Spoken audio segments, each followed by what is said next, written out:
While we look to hospital staff and healthcare workers to protect us physically and help us feel better, but what about spiritually and emotionally? We welcome now Reverend Sandy Rector. She is with GBMC Spiritual Support Services. Welcome. Thank you for having me, Elsa. I'm glad to be here. So tell me a little bit about the role of a hospital chaplain. What exactly do you do?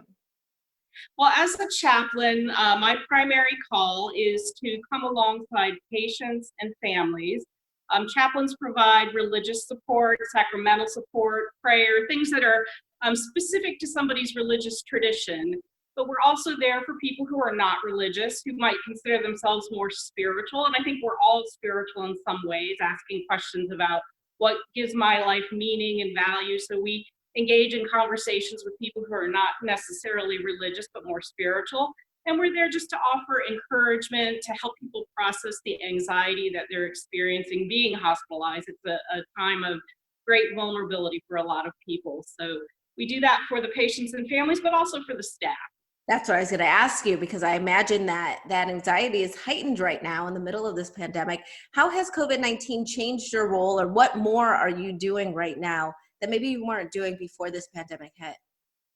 Yeah, it has really changed how we support our patients and their families, primarily because there is a huge barrier.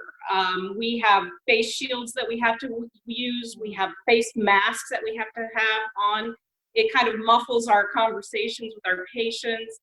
Family is generally not visiting in any of the hospitals in the area right now because they're not able to come in because of concern of spreading the virus.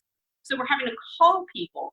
And I'm also calling into the COVID positive rooms rather than going in, so that we're minimizing traffic in and out of those rooms. So it really has created an obstacle in being able to connect face to face with people. But we've also lost our volunteers. We have over 60 volunteers in our department who come into the hospital 7 days a week. They bring communion to the patients, they visit with patients. So we're kind of running on a skeleton crew right now. So it's a challenging time.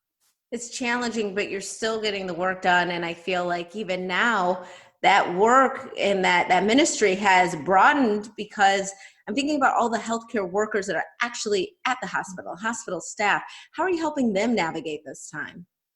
Yeah, I have to say the staff has just been tremendous. Obviously, when all of this started unfolding, there was a lot of anxiety and uncertainty about how do we handle this? How do we go in and out of these rooms all day long? They have been absolutely phenomenal. The nurses, the technicians, the doctors, the residents, they're really stepping up to full service to all the patients. They're doing a tremendous job. I think the anxiety level has come down. It's not quite as scary. We've got precautions in place to try to keep everybody as safe as possible. They're being phenomenal. So we're just there to be a listening ear for them, let them kind of vent or process any concerns that they have. But they are amazing. They really are. What you hear about everyday heroes, they truly are. Absolutely. And sometimes that's all you need, is just someone to listen for you to get it out so that you can continue on with Exactly.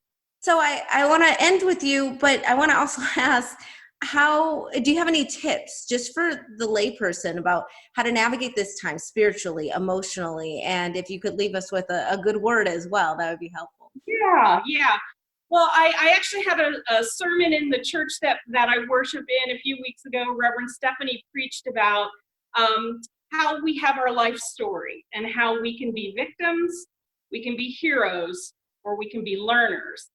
And I think when we look at this situation that we find ourselves in, of no choice of our own, we're on this journey together, but we're all on different paths. We don't want to be on it, but we are. I think it's really healthy to acknowledge where we feel like we're a victim. Perhaps we've been furloughed. Perhaps we're pulling our hair out because we've got 3 kids at home and we're trying to work from home and the Zoom calls are being interrupted. Maybe we don't know where we're going to get our next meal.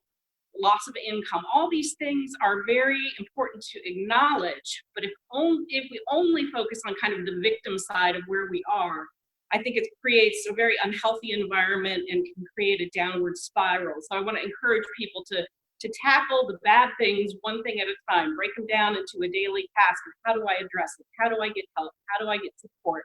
Who can I connect to? Mhm.